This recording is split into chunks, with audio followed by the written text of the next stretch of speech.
La situación que venía enquistada enfrentando a la nobleza visigoda en los dos clanes Bamba Egica y Chindasvinto Recesvinto tenía visiblemente debilitada la estructura nacional española, aspecto que no pasó desapercibido a los invasores musulmanes, quienes tiempo atrás venían haciendo incursiones informativas cargadas de regalos para comprar los intereses del clan que acabaría posibilitándoles la invasión, y todo sin olvidar la inestimable colaboración de los judíos, que si habían sufrido un endurecimiento de las leyes con Egica, con Bitiza tuvieron libertad de movimiento. Resulta curioso, no obstante, que acabaron poniéndose del lado del sector que más había atacado sus intereses y quienes los habían sometido a servidumbre, salvedad hecha de Bitiza, que los protegía.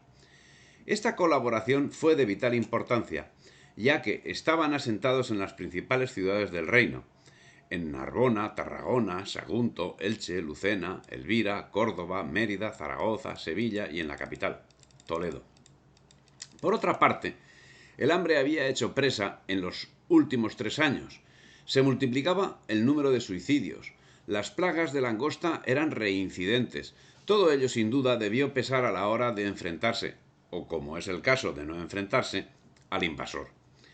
Muza, que estaba al servicio del califa Aludid y había ocupado la práctica totalidad del territorio del norte de África, incluida Tánger y las plazas fuertes de los visigodos, y siguiendo las indicaciones de Julián, señor de Ceuta, y de los hijos y hermanos de Bitiza, mandó a Tarif con una fuerza de 500 hombres que desembarcó en la antigua Tartesio, robando todo lo que tuvo a mano.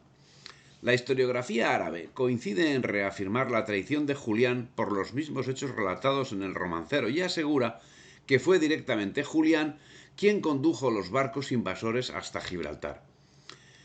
Una vez avanzada la batalla, cuando las tropas españolas vencían a los invasores, sucedió algo inesperado. Los hijos de Bitiza, que comandaban los flancos del ejército español, se separaron del ejército visigodo, pasando a engrosar el sarraceno y dejando a Rodrigo en inferioridad numérica y técnica contra los musulmanes. No se sabe el final que tuvo Rodrigo. Unos lo dan por muerto en Guadalete, pero cabe la posibilidad de que no perdiese la vida en esa batalla, puesto que se le presenta en posteriores enfrentamientos. Dominado todo el terreno, Tarik escribió a su amo Muza pidiendo más tropas y comunicando la situación. Solo en la Tarraconense un tal Aquila se hizo fuerte, pero por breve tiempo. Muza le ordenó que no continuase la conquista hasta su llegada, pero Tarik desobedeció y tomó Écija, Jaén, Málaga, Elvira y otras plazas sin lucha, y tomó por traición Córdoba. A todas las dejó bajo el control de los judíos. Esa era la política de dominación. Relata Akbar Maimua que cuando ocupaban una ciudad reunían todos los judíos y dejaban con ellos un destacamento de musulmanes, continuando su marcha el grueso de las tropas. Y las noticias se repiten por todos los cronistas y compiladores musulmanes. Y siempre decidía. La pérdida de Córdoba, por ejemplo, no fue una excepción, y sí un ejemplo.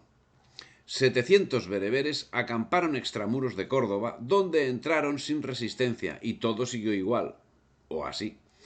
La basílica de San Vicente sería profanada y convertida en mezquita a la mitad de la misma. Los cristianos podrían seguir con sus cultos, pero no construir nuevos templos ni hacer alarde público de su fe. Serían incautados los bienes de quienes habían muerto o huido, y todo lo demás seguía igual, de momento. Las plazas del norte de España se rindieron sin enfrentamiento. Con estos actos, ciudades como Barcelona, Pamplona, Gerona, Huesca o Tortosa consiguieron que se respetase el culto católico. Solo se resistieron parte de Asturias, de Cantabria, Vizcaya y Álava, y la Septimania se mantuvo de momento independiente. En el Valle del Ebro, Casio, Comes, gobernador de la zona, se convirtió al Islam y se hizo vasallo de los Omeya, creando un reino muladí que jugaría importantes papeles en el devenir histórico, unas veces apoyando al invasor, otras veces apoyando a quienes reconquistaban, y que llevó a los Banu Qasi a titularse terceros reyes de España. Vista esta situación, Muza determinó zanjar los acuerdos tenidos con los hijos de Bitiza y convertir la ayuda en conquista de España. Los hijos de Bitiza serían debidamente recompensados, máxime cuando su colaboración seguía siendo imprescindible, tanto para mantener pasivo al pueblo español dominado como para denunciar a quienes eran partidarios de Rodrigo, que eran subsiguientemente asesinados. Pero eso sería a posteriori. La conquista, debemos reconocerlo, fue limpia y rápida, basada principalmente en pactos que en principio eran respetuosos con las costumbres e incluso más ventajosos que los aplicados en su momento por los godos, y desde luego mucho más rápida que la conquista romana y que la conquista goda. No se puede entender la invasión árabe, sobre todo su rapidez, en un lugar como España, sino por la propia decadencia como pueblo.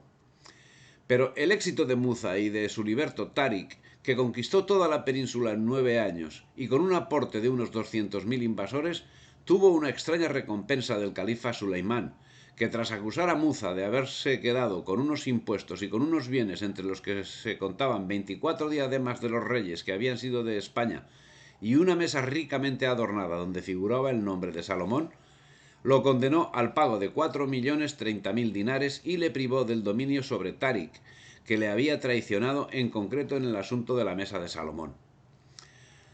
La parte que fue incautada fue debidamente repartida entre posesiones del emir, el 25% de lo conquistado, y los soldados conquistadores, no quedando tierras para distribuir entre los sucesivos refuerzos que fueron llegando. Y es que, como queda dicho, la mayor parte de España fue conquistada por capitulación. A partir de ese momento, y cuando la decisión de quedarse ya estaba tomada, los españoles debían hacerse musulmanes o pagar la capitación. Pronto empezaron los abusos. Pronto empezaron a no cumplirse los pactos. Pronto comenzó la huida del pueblo español al norte. Si bien quedaron relegados aquellos que continuaban firmes en su fe católica y que sufrieron desde un principio la opresión musulmana. La legislación musulmana se desarrolló a lo largo de los años. Marcaba que los cristianos dhimíes o mozárabes debían tratar a los musulmanes con honor y reverencia, como a superiores, levantándose cuando ellos se acercasen y cediéndoles el asiento cuando ellos quisieran sentarse. No debían ocupar jamás puestos de preferencia en las reuniones. Nunca debían ser los primeros en saludarlos. Cuando estornudase un dhimí, no debía decírsele Dios tenga piedad de ti, sino Él te mejore. Y para distinguirse de los musulmanes debían vestir de modo distinto, afeitarse de distinto modo, llevar calzado similar al de los musulmanes, no podían poseer espada y sobre todo no podían llevar vestidos lujosos, no podían tener casa más elevada que la de los musulmanes, no podían tener criados musulmanes ni se les podía hacer préstamos, con ellos no se podían tener relaciones de amistad y finalmente todo cristiano que abrazase el Islam se veía liberado de los impuestos. En justa reciprocidad, quien abandonase el Islam sería condenado a la decapitación. El año 717, el mismo en que era asesinado Abdelaziz ben Muza, huida de Córdoba Pelayo, antiguo espatario de Rodrigo, y en 718, ya rey según unos y simple caudillo según otros, organizaba la resistencia en Asturias en los territorios que presumiblemente gobernaba su padre. Los rebeldes comenzaron por no pagar los impuestos acostumbrados y por atacar a los berberiscos. El año 721, la invasión árabe llegó a dominar el condado del Rosellón, que no sería liberado hasta el año 760 por Pipino el Breve, después de haber liberado Narbona un año antes. El año 722, o 718 según otros autores como Modesto Lafuente, iniciaba la reconquista con la batalla de Covadonga, venciendo al general Alsama primero y a los pocos días a Munuza. Faltaban 10 años para que Carlos Martel parase los pies en Poitiers a los islamistas. Covadonga es, según Claudio Sánchez Albornoz, una batalla de trascendentes consecuencias en la historia del mundo. Una de las consecuencias que abonan ese aserto es que, como consecuencia del resultado victorioso de las tropas españolas, es el retorno de las tropas que tenían desplazadas en la Septimania, renunciando a su expansión por la Galia. La batalla de Covadonga significó sin duda el fin del empuje árabe, que llevaba invicto 9 décadas, y el principio de una España nueva.